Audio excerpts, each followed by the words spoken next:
And we are live with another episode of Ask Me Anything. In these episodes, Dallas Amson gets to ask me anything he wants. Carte blanche to ask anything, no filter. We get the real talk here.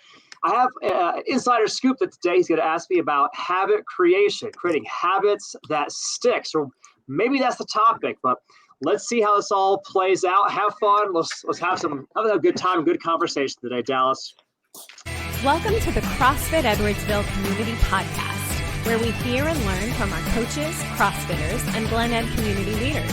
Now, here are your hosts, Dallas and Greg. All right. Welcome, everybody, to the podcast, CrossFit Edwardsville Community. So glad to have you all here. Yes, we are continuing with our Ask Me Anything, and I appreciated, G, that during that intro, you almost accidentally called me Dr. Dallas. I think I just need to earn a PhD in something just so I can go with that Dr. D sort of thing. There's a ring to that. I feel like Right. Dr. D has got a ring that might stick like this. Yeah. I feel like that habit, like that moniker could stick if we could just validate I'd probably have enough hours to be accredited, like with a PhD in public communication. But yeah. But I'd have to get some. I'd have to get some college somewhere to give me the honorary doctorate because I ain't gonna write another thesis. I give you you're a PSD right now, a public speaking doctorate on your way to a PhD. You know what? Back in the day, John Cena, the wrestler, was known as the Doctor of Thugonomics, and I don't think he actually had that accredited. So we'll just go with it. We'll just go with that. You can't see me anyway. So here we go, everybody. We are in. Gee, is this our fourth? This is our fourth Ask G Anything. I think it is. All right, man. So we've covered some personal stuff with you. We've covered some what's next for you. This question, you're absolutely right, and you hinted at it in our precursor to the episode here. But in the last Ask Me Anything, we started talking about, and if you guys haven't caught that one, definitely is a fun one on how you're staying motivated. Once you introduce new habits, how do you continue to keep from breaking the chain? So in that subject, G, we actually said the new formation of a habit is about 66-ish days, 66 to 70 days. But then we also learned that the 21-day, quote, break a habit that everybody has is actually, it actually takes 21 days of not doing something to break the habit of that. But there is in between, right? 66 days to create a new habit, 21 days to decreate an old bad one or something that you want to replace.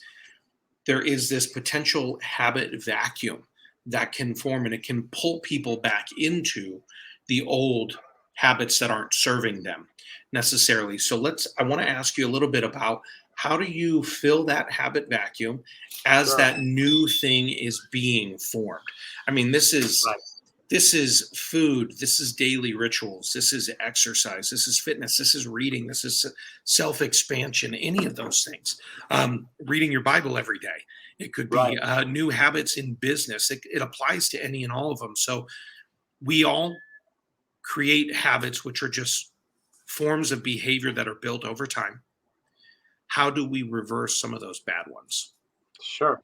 And there's a lot of meat on this bone. There's a lot. We could talk about it for hours. For sure. I want, like, in this, since you've proposed the question to me, I want to briefly explore this today. We'll maybe this is part one of the episode. Sure. Maybe we have a part two in future. My hope is that our audience here can get some salient takeaways, some actionable steps, or maybe a perspective or two that helps them to create a habit that sticks, that lasts. Because this is kind of where I shine. Like, I'm the consistency guy. I'm the guy that's good about starting a healthy habit and then keeping it forever. But you would reference. Are you the doctor of consistency? Maybe I am. Maybe can we somehow the DOC? The DOC. Oh, and then it's perfectly. We'll just call you Doc. Doc. Yep, exactly. So there are so many angles we can take with this, but I want to start with that. If you have any bad habits in your life, it's probably because you're getting something from them, and it may even be something that you need. So an example that always comes to mind for me, when I was in high school, the majority of my friends were smokers, because at that point in my life, that season of my life, I wasn't thinking about health or fitness or anything whatsoever. It was just, I was just being a teenager, an idiot teenager. So like, to this day, when I smell cigarette smoke, I associate it with hanging out with friends, because I have all these positive memories and associations. But I remember, though, because I was never a smoker, I remember asking my friends, like, why do you do this? Like, this is addictive behavior. It's not healthy for you. Why do you do it? And there was a girl that explained to me, I have a lot of stress. I have a lot of anxiety. And when I smoke, it calms me down and it brings me a sense of peace. And to this day, that resonates with me, because if you're listening to this podcast, there's a good chance that there are things in your life that are tremendously stressful, tremendously anxiety provoking, and you probably have some go-to ways of addressing those issues. Yeah. Maybe that's drinking alcohol. Maybe that's smoking. Maybe it's certain kinds of comfort foods. Maybe it's exercise. Maybe it's smoking. Maybe it's CBD. There's a lot of different ways that people can effectively address something like stress or anxiety. Yeah. You have a bad habit in your life. A good start point for exploring how can I move away from this bad habit once and forever is identify, what do you get? What good things, positive things do you get from that habit? And see if you can find a better alternative that gives you the same thing. We've talked about on this podcast how, for me, the demon that sits on my shoulder is stress and anxiety. And I know that for me, a great workout turns my whole day around. Like, I'm like two different people before I work out, after I work out.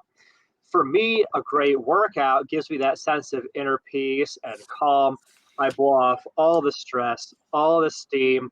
I feel better. I have an outlet for any kind of aggression that's inside of me. And it allows me to get the same sense of calm and peace that my friend got from smoking. Yeah. Similarly, if you have an addiction to soda, maybe it's the caffeine that you love. Maybe it's the bubbly sensation. Maybe it's the sweet sensation. But okay, you're getting something that you need out of this soda. Is there another thing that could give you the same benefit, so that when you move away from the thing that is harmful, whether it be drinking soda, smoking, whatever it is, as you move away from that, you're still getting what you need in order to be a calm, happy, effective human being? Does this make sense so far? Yeah, no, it makes perfect sense. Just one quick insert here is, so Alan Carr, you mentioned the smoking thing. Alan Carr was this author who wrote a book called The Easy Way to Quit Smoking. But now there's the easy way to stop drinking, easy way to stop sugar, easy way to, there's all these derivations. And this is a guy who smoked, it was like 4 packs a day for 40 years. He unfortunately ended up dying of lung cancer because of all those years of abuse. But 4 packs a day for 40 years, and he stopped in one day. Wow. He stopped the habit in one day. And he always says that there's kind of, when you're breaking a bad habit, there's this big monster in your head, that the big monster always tells you it comes down to one of two things. That there's this illusion that the big monster tells us that it either, one, gives us pleasure, or two, it is some form of emotional support. And if we can kill the big... Yeah. So like, doing this bad habit gives me either pleasure, drinking gives me pleasure, or drinking gives me emotional support, smoking, bad eating, you name it, gives me one of those two things, pleasure or emotional support. And if we can kill the big monster, then the small monsters, which are the cravings for the thing, actually die off quickly. They're the small little, hey, don't you want it? Don't you want it? Sort of thing. But it's that big monster of thought that says, oh, I get pleasure from this, or I get emotional support from this. That ultimately becomes the thing that keeps people, quote, hooked on the habit. Sure. Yeah.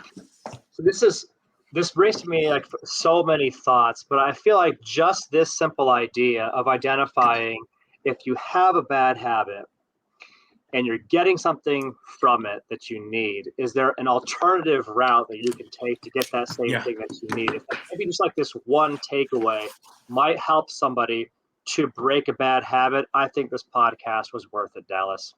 Yeah, well, and I think so. In my training with guys, we talk about, we all get triggered by stuff, and I talk to them regularly about how they adapt when they get triggered, because a trigger can pull you into an old story, into an old cycle, into an old belief, into an old behavior.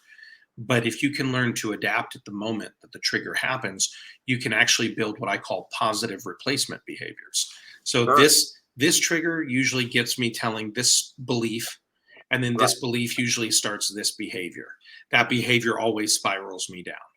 So at the moment of trigger and belief, can you instead come up with a positive replacement behavior instead of the old bad behavior? And from there, begin to renew the action to something more positive, because we all have.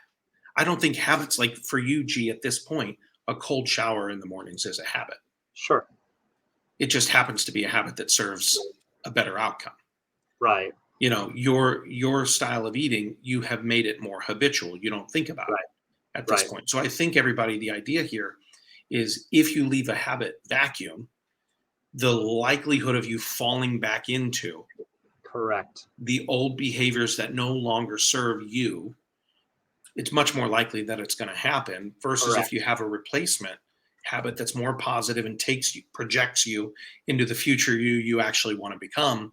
That replacement habit is the thing that's how you fill that vacuum. You fill it with a positive replacement habit.